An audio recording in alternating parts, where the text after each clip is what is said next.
Amen. Je vous invite à vous lever, s'il vous plaît, pour la lecture de la parole de Dieu. Et nous allons ouvrir la parole de Dieu dans l'évangile selon Jean, au chapitre 3. Et nous lirons le verset 14 et 15. Après quoi, nous lirons aussi Nombre, chapitre 21. Et nous parcourrons du verset 4 au verset 9.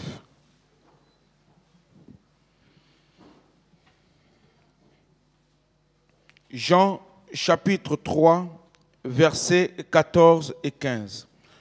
Voici ce qui est écrit dans la parole de Dieu. Et comme Moïse éleva le serpent dans le désert, il faut de même que le Fils de l'homme soit élevé, afin que quiconque croit en lui ne périsse point, mais qu'il ait la vie éternelle. Le verset 16, on peut le lire aussi. Car Dieu a tant aimé le monde qu'il a donné son Fils unique, afin que quiconque croit en lui ne périsse point, mais qu'il ait la vie éternelle. Amen. Nombre, dans l'Ancien Testament, Nombre, chapitre 21. Et du verset 4 au verset 9.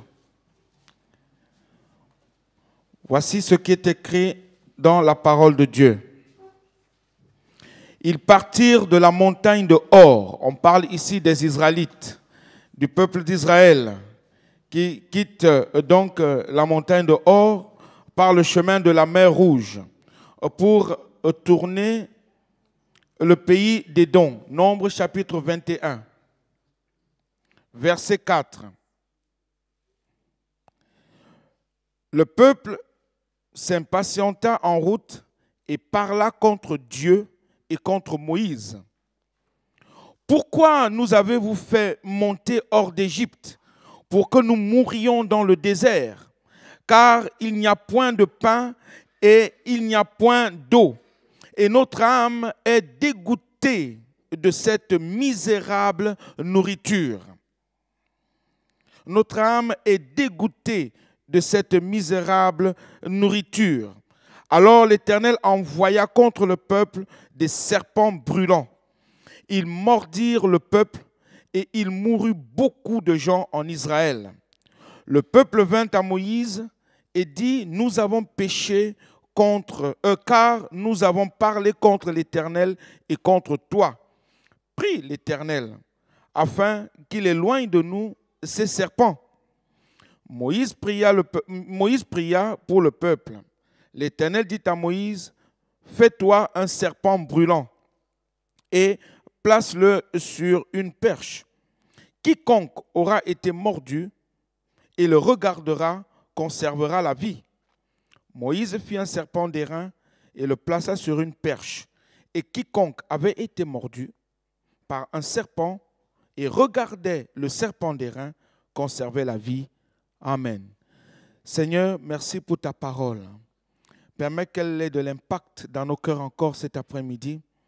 Seigneur, nous voulons serrer ta parole dans notre cœur afin de ne point pécher contre toi. Saint-Esprit, viens encore nous convaincre de péché, de justice et de jugement. Viens encore nous révéler le Père. Viens encore nous révéler ta parole. Nous voulons la garder. Seigneur, permets-nous de pouvoir accepter Jésus-Christ comme notre Seigneur et Sauveur personnel. Car il n'y a point d'autre Sauveur que lui. Il n'y a point d'autre Seigneur comme lui. Lui seul a été envoyé par le Père pour nous libérer de la mort, nous libérer de Satan, nous libérer des démons, nous libérer de toutes choses impures. C'est pourquoi, Seigneur, permets que vraiment ta parole, mon Dieu, quelque chose prenne vie en tout un chacun de nous. Alors, bénis mes frères, bénis mes sœurs. Seigneur, guéris encore en ce jour, libère, délivre, sauve, viens briser les chaînes, viens briser les jougs, Seigneur, et que chacun puisse retourner étant libre, libre en toi, Seigneur, car, Seigneur, tu es toute chose pour nous. Merci, Saint-Esprit, au nom de Jésus. Amen. Asseyez-vous, s'il vous plaît.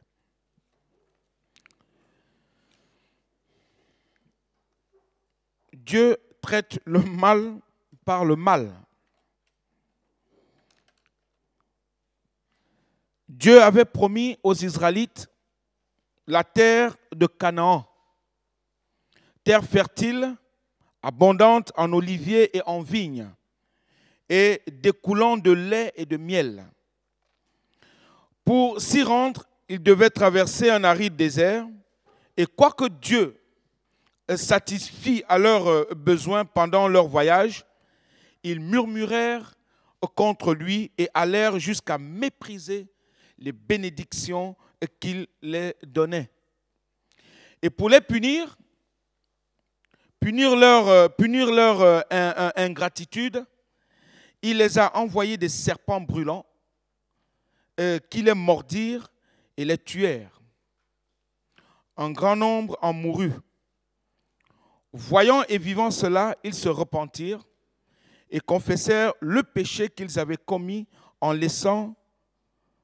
se laissant aller au murmure. Ils allèrent vers Moïse pour qu'il intercède en leur faveur devant Dieu. Moïse pria pour eux et le Seigneur lui dit de fabriquer un serpent brûlant, un serpent d'airain. Mon ami, qui que tu sois, tu es précisément dans le même état que ces Israélites-là, qui avaient été mordus par les serpents brûlants. Pourquoi? Parce que le péché habite en toi. Tu souffres de sa morsure. Riche ou pauvre, qui que tu sois, jeune ou vieux, respecté ou méprisé, tu es pécheur. Tu as au-dedans de toi les effets de la morsure du péché et de Satan. Et ces effets sont la mort. L'effet de la morsure du serpent, c'est la mort.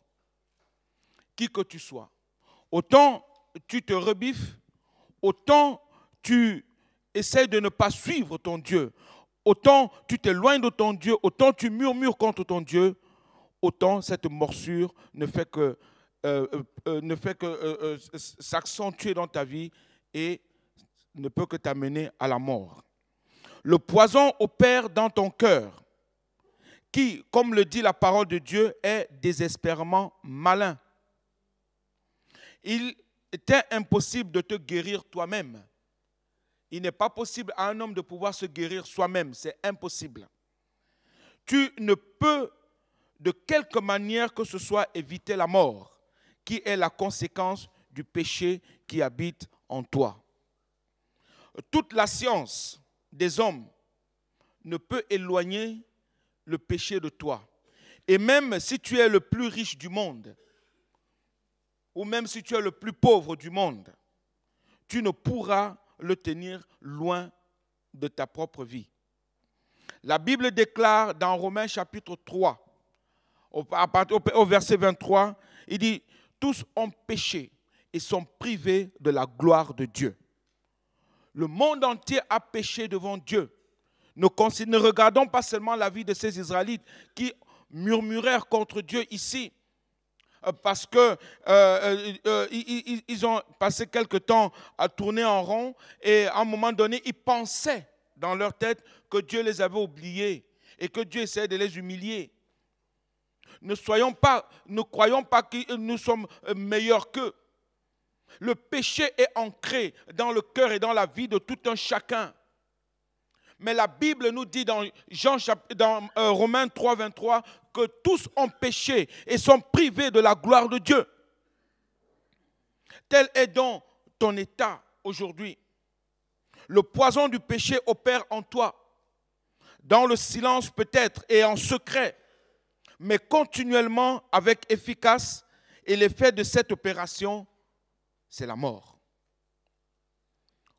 Or, comme le serpent d'airain fut élevé sur une perche, afin que les Israélites mourants puissent fixer les yeux sur lui et ainsi guérir, de même, Jésus, le Fils de Dieu, a été élevé sur une croix,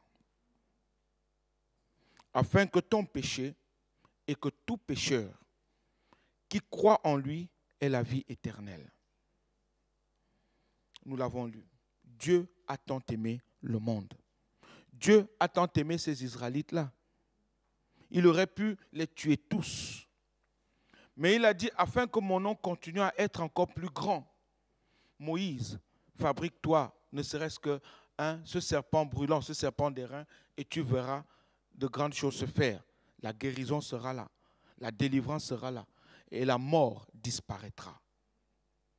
C'est ainsi que Dieu a permis que son Fils puisse venir sur cette terre, mourir pour nous, mourir pour toi, mourir afin que tu aies la vie, mourir afin que tu aies la guérison, mourir afin que tu sois délivré, mourir afin que tu sois dans la joie, dans l'amour et dans la paix.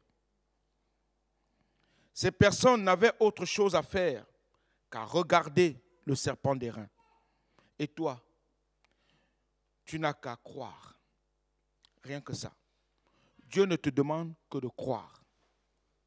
Beaucoup de personnes aujourd'hui essayent de croire à quelque chose ou à s'attacher à quelque chose. Mais en fait, ils s'attachent à quelque chose qui les amène où? À la mort. D'autres s'attachent sans doute au murmure, comme les Israélites se sont attachés au murmure ici. Nous l'avons lu dans Nombre 21. D'autres s'attachent à quoi? Sans doute au mensonge. D'autres vont s'attacher sans doute on va dire, au mépris des autres. D'autres vont s'attacher à quoi? Peut-être à commettre des meurtres. D'autres vont s'attacher à quoi? À l'impudicité. D'autres à quoi? À la cigarette. D'autres à quoi? À l'alcool. D'autres à quelque chose qui les amène à quoi? À la mort. Ils n'ont aucune réussite. Aucune réussite. Sans doute, tu te poses cette question cet après-midi. Tu te dis comment la simple foi en Jésus-Christ peut-elle me sauver de mes péchés? Cela est-il possible? Ces Israélites auraient pu tenir le même langage que toi cet après-midi. Ils auraient pu dire à Moïse, comment la vue de ce serpent d'airain peut-elle me guérir de mes douloureuses plaies? Sans doute la réponse de Moïse aurait été très simple en disant, regardez simplement, croyez à ce que Dieu dit. Jetez seulement un simple regard sur ce serpent, un regard mourant et vous vivrez.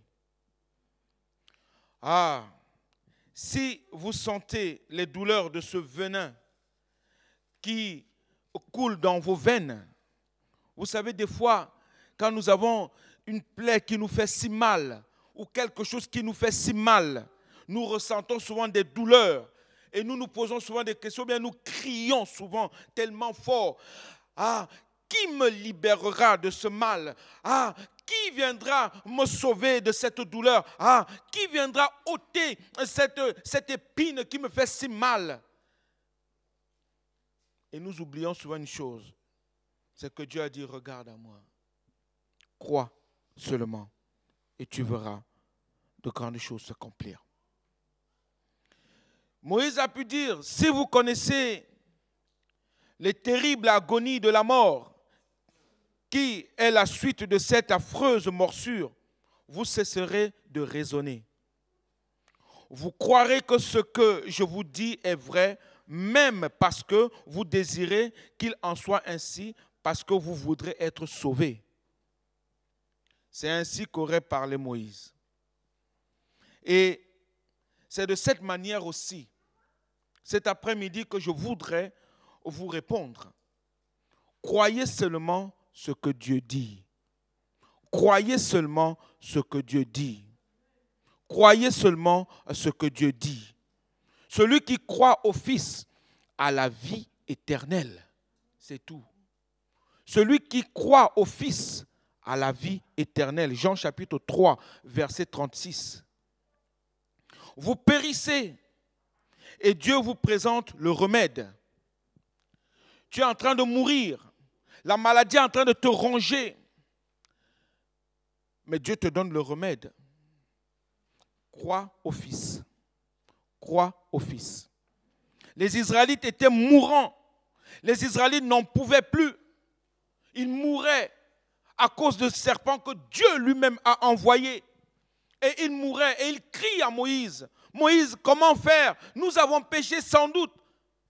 Sans doute aussi, pour toi, tu ne crois même pas que tu es en train de pécher. Peut-être tu penses que ce que tu fais est bon. Peut-être tu penses que parce que tu mens, ou bien parce que tu vis dans l'impudicité ou dans l'adultère, ou bien parce que tu vis dans l'alcool, ou bien parce que tu vis dans le mensonge, ou bien parce que tu escroques, ou bien parce que tu vis dans le mal. Tu te dis oui, oh, cela est bon. Et tu oublies que tout cela est péché. Peut-être tu vis dans les murmures, dans les querelles, dans les disputes, dans les haines, dans le faux. Et tu te dis, ah, personne ne me voit. Je continue à vivre comme je veux. Mais Dieu te dit, je te vois. Et cela est comme des morsures de serpents dans ta vie. Et cette morsure-là crée des venins qui coulent dans tes veines et qui sont en train de t'amener dans la mort. Dieu te dit, cet après-midi, voici le remède que je te présente. J'ai tant aimé le monde, j'ai donné mon Fils, afin que tu crois en lui et que tu ne périsses point, mais que tu aies la vie éternelle. Je peux juste vous dire que ce n'est pas ma parole que je vous dis, mais c'est celle de Dieu même. Ce n'est pas mon message de salut, mais c'est celui de Dieu. C'est celui de Dieu. Il sait que vous ne pouvez pas vous sauver. Il sait que toutes vos prières, vos larmes ne peuvent effacer un seul péché. Et il sait qu'à moins qu'ils ne soient lavés, tous pardonnés et effacés, vous ne pouvez échapper aux justes conséquences du péché, la mort éternelle. Voilà la juste conséquence du péché, la mort éternelle. Dieu, dans son insondable amour, incommensurable amour, fait donc dépendre le salut de l'homme de l'œuvre de Jésus-Christ et non de ce que peut faire le pécheur, ou pour mieux dire, de ce qu'il ne peut pas faire. Regardez à Jésus-Christ et croyez que Dieu a fait pécher celui qui n'a pas connu le péché. Jésus n'a pas connu le péché, mais Dieu l'a fait pécher à cause de toi, à cause de moi. Parce que Dieu a vu que nul ne peut mériter son royaume si le sang de Jésus, le sang de l'innocent, ne vienne effacer toutes tes fautes. Toutes tes fautes. On l'a chanté. Il vient du ciel sur la terre montrer la voie. On l'a chanté. Mais chanter ne suffit pas. Il faudrait aussi le vivre. Il faudrait le croire. Il faudrait le croire. Regardez à Jésus-Christ. Croire que Dieu a fait pécher celui qui n'a pas connu le péché. Croire son but en venant sur cette terre, en devenant homme. Son but était de nous sauver.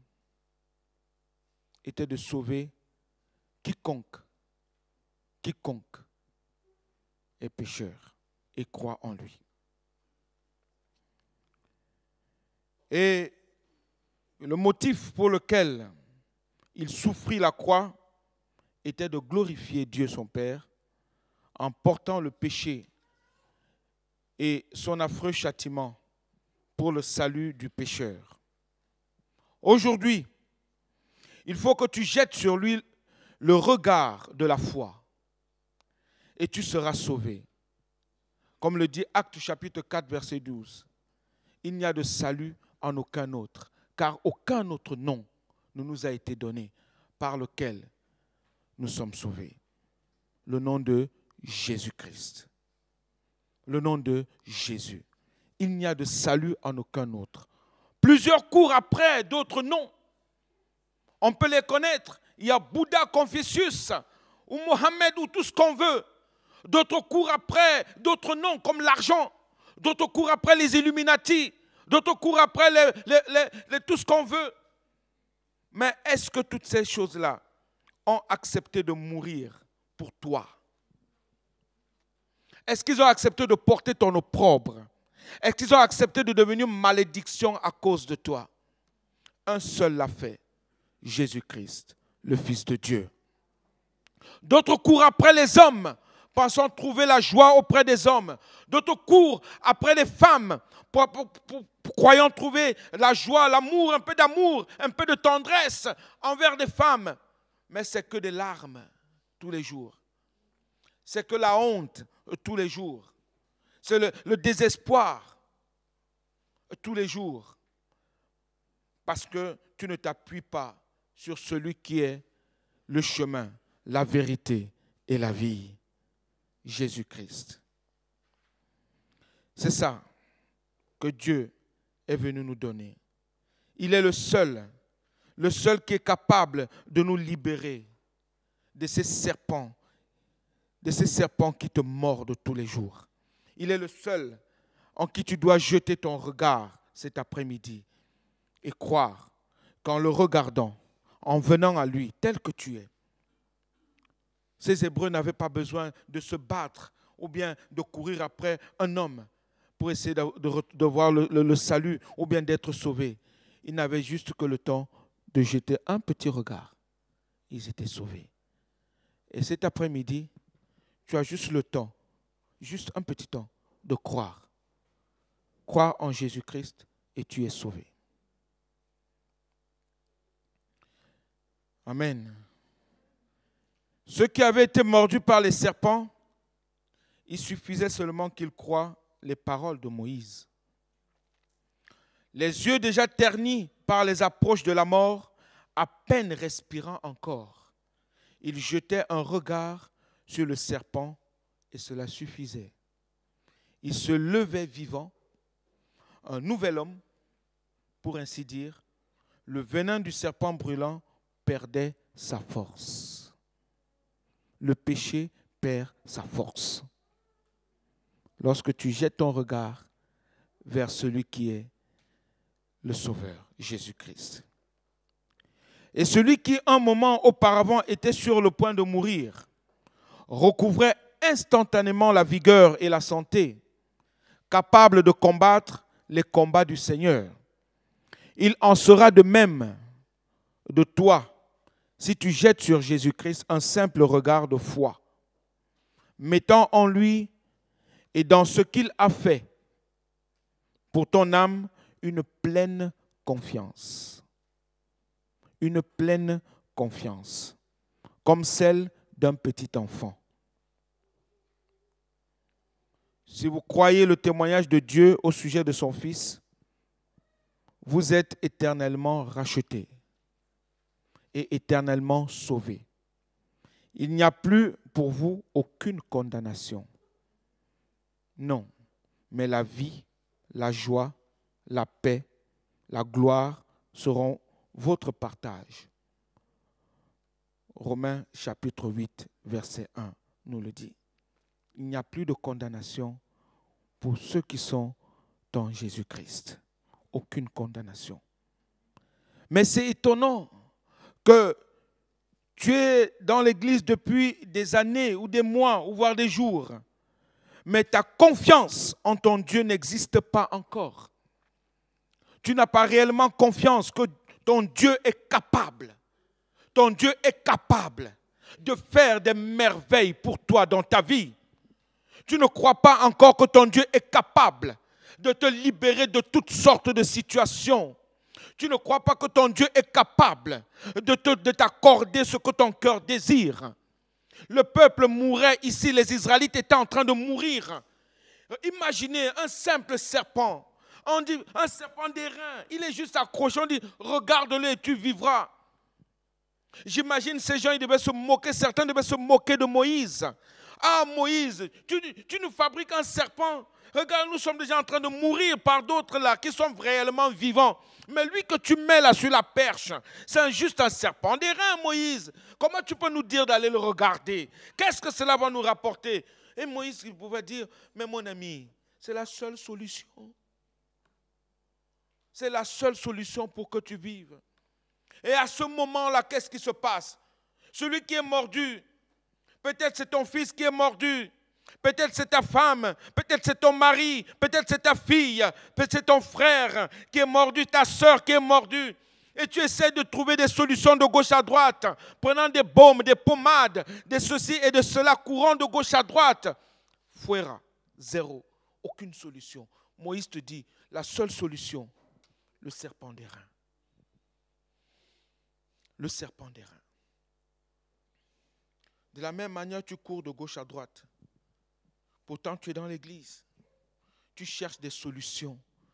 Et tu te bats de gauche à droite, d'église en église, de pasteur à pasteur, d'apôtre à apôtre, si on peut le dire ainsi. Et tu cours de gauche à droite cherchant une solution. Mais il n'y a rien, tu bats l'air. Et tu tournes en rond et tu pleures. Et Dieu te dit cet après-midi, la solution, crois au Seigneur Jésus et tu seras sauvé. Alléluia.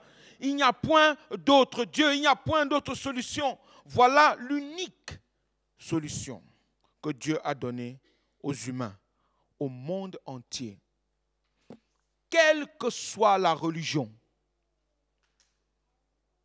quelle que soit la religion, l'unique solution, l'unique but, l'unique solution, c'est Jésus-Christ. L'unique solution, c'est Jésus-Christ. Je dis souvent à ceux ou à celles qui courent de gauche à droite ou qui renient que Jésus-Christ seul est le seul sauveur.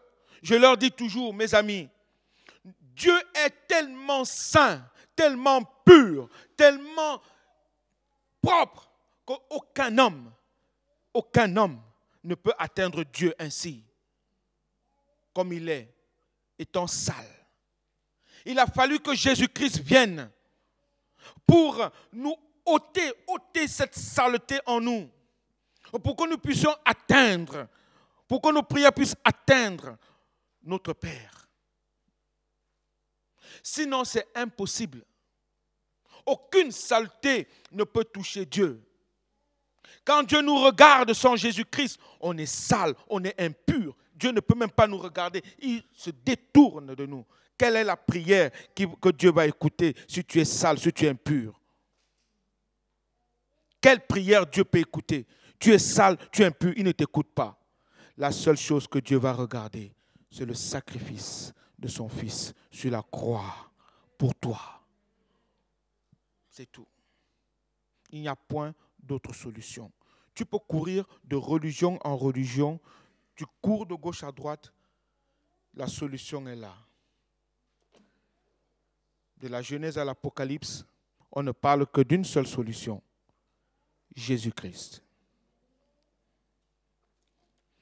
Si vous croyez le témoignage de Dieu au sujet de son Fils, vous êtes éternellement rachetés. Peut-être, me direz-vous cet après-midi, comment puis-je savoir si j'ai le droit de regard sur Jésus-Christ? J'ai été un grand pécheur. Ne dois-je pas d'abord m'amender avant de pouvoir espérer qu'il me pardonne? Ne dois-je pas mener une vie sainte avant d'oser me confier en lui et croire que mes péchés me sont pardonnés? Moi, je vous demanderai ensuite aussi, pour qui le serpent d'airain fut-il élevé? Qui avait le droit de jeter les yeux sur lui et d'être guéri? N'était-ce pas le pauvre Israélite qui périssait parce qu'il avait été mordu? N'était-ce pas parce qu'il se mourait et qu'il avait le droit de regarder le serpent? N'était-ce pas pour lui seul qu'il avait été élevé? Et ce que Moïse disait à ces personnes-là, est-ce que Moïse disait à ces personnes-là d'essayer de se guérir avant de regarder le serpent d'airain? Non. N'est-ce pas en le regardant qu'il trouvait la guérison? Il en est de même pour vous cet après-midi. Vos péchés même sont votre titre pour regarder vers Jésus-Christ. Vos péchés même sont votre titre que vous avez en main dans votre cœur aujourd'hui pour regarder à Jésus-Christ. Votre seul droit au salut, qui est Jésus-Christ, c'est parce que vous périssez et vous devez venir à lui maintenant. Si vous sentez que vos péchés sont nombreux, qu'ils sont pour vous un pesant fardeau, que cela fasse naître la confiance maintenant dans votre cœur. C'est pour ceux qui sont tels que vous, tels que ces Israélites, que le Seigneur est venu mourir sur la croix de Golgotha. Vous êtes perdus, mon ami. Et Jésus-Christ est venu chercher et sauver ceux qui étaient perdus. Ce sont les pécheurs qui ont besoin d'un sauveur. Ceux qui périssent ont besoin de lui. Il est ton ami parce que tu viens à lui. Il ne t'appelle pas serviteur simplement, mais il dit, tu es mon ami. Il a quitté sa gloire pour toi, pour nous tous. C'est pour eux, pour vous, pour nous, les pécheurs, qu'il a versé son sang. Il dit lui-même qu'il n'est pas venu pour les bien portants. Ceux qui sont en bonne santé n'ont pas besoin de médecin. Mais ceux qui se portent mal ont besoin toujours d'un médecin. Pensez-vous qu'un homme gravement malade dirait « J'attendrai de me porter bien avant de prendre le remède qui me guérira ?» Ce n'est pas possible. Ou encore, où s'amuserait-il à raisonner avec son médecin sur la nature du remède qu'il lui présente? Quand tu as des maux de tête, tu réclames quoi? Tu dis, est-ce que tu n'aurais pas un Doliprane, une aspirine? Tu ne vas pas demander quelque chose qui ne te guérira pas. Tu ne vas pas poser la question, est-ce que c'est possible que l'aspirine puisse me guérir, ôter ou bien enlever le mal qui me dérange là?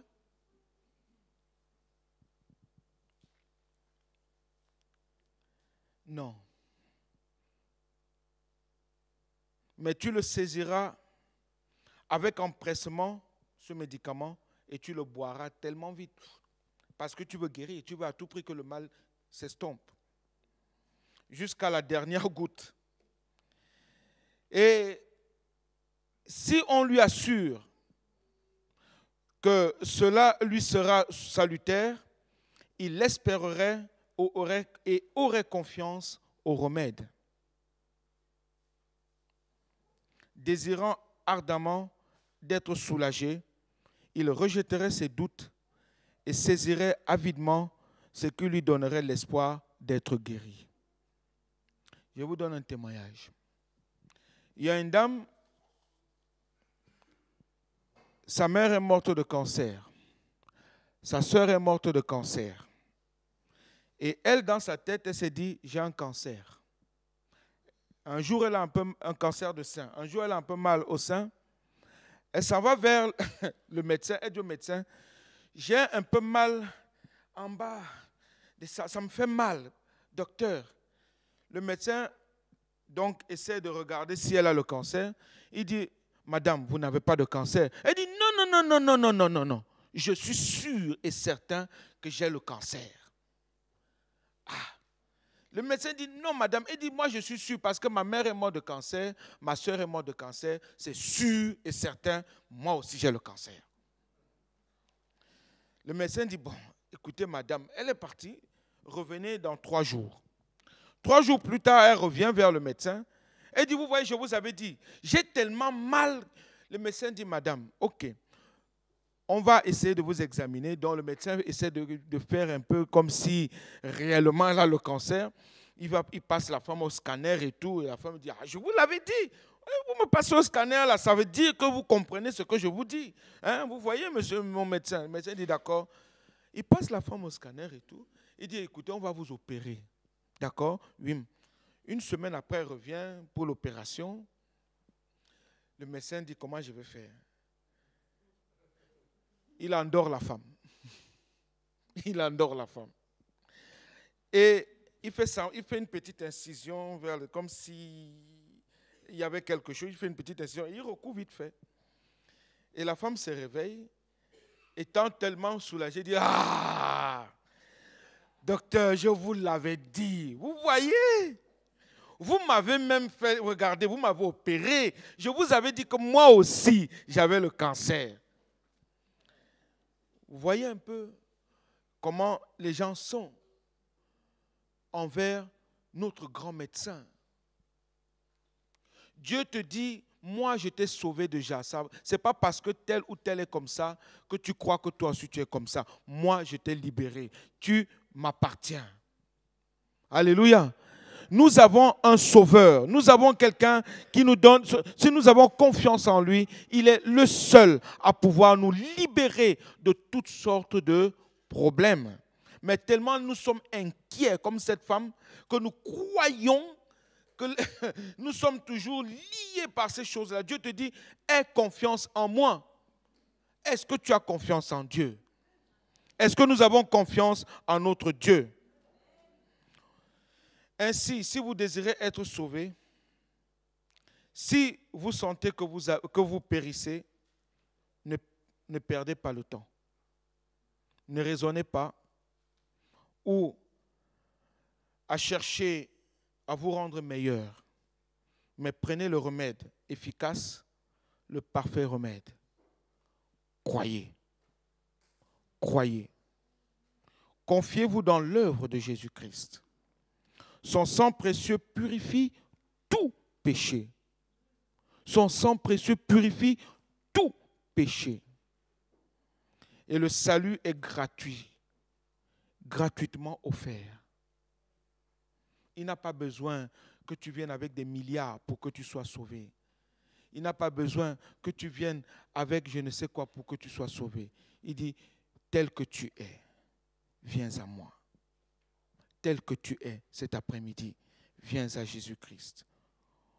Croire que son sang a le pouvoir de guérir et de purifier.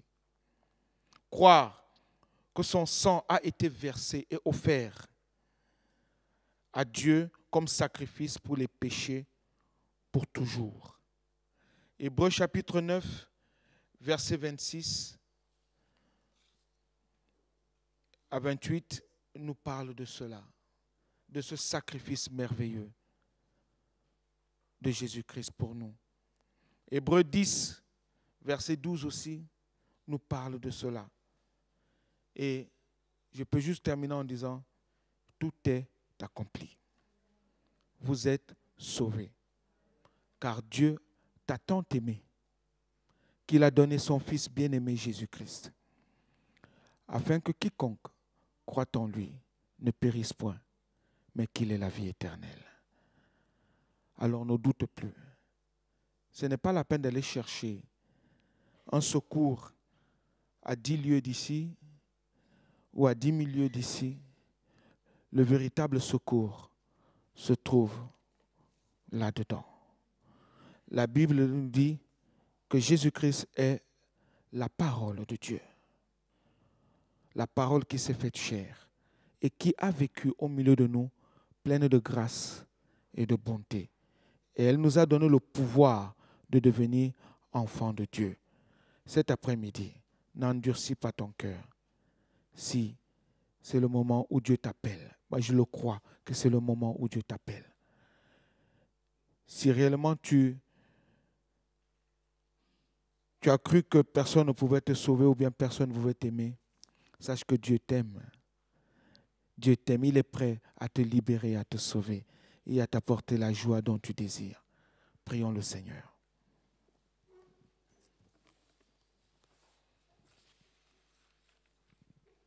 Baissons nos têtes, s'il vous plaît. Ce sont les pécheurs qui ont besoin d'un sauveur. Ceux qui périssent ont besoin de lui. Ceux qui périssent ont besoin de Jésus-Christ. Il est ton ami. Est-ce que tu veux aussi être son ami cet après-midi? Parce que lui, il a quitté sa gloire pour toi. Et c'est pour toi aussi qu'il a accepté de verser son sang sur cet infâme bois. C'est pour toi, pour te libérer. Aucune religion ne peut t'amener à Dieu. La seule chose qui t'amène à Dieu, c'est sa parole. C'est parce que tu crois en elle, tu es attaché en elle et que tu la gardes au plus profond de toi. Seigneur, je prie pour tout un chacun de nous ici présents. Mon Dieu, de pouvoir comprendre ces choses, de les garder, de les serrer dans notre cœur, afin de ne pas pécher contre toi. Seigneur, et ce soir, je sais que tu vas encore sauver, délivrer. Tu vas encore briser les liens, briser les chaînes. Tu vas encore guérir cet après-midi. Tu vas encore libérer cet après-midi. Ô Saint-Esprit, que le nom de Jésus-Christ soit glorifié dans ces lieux maintenant. Maintenant.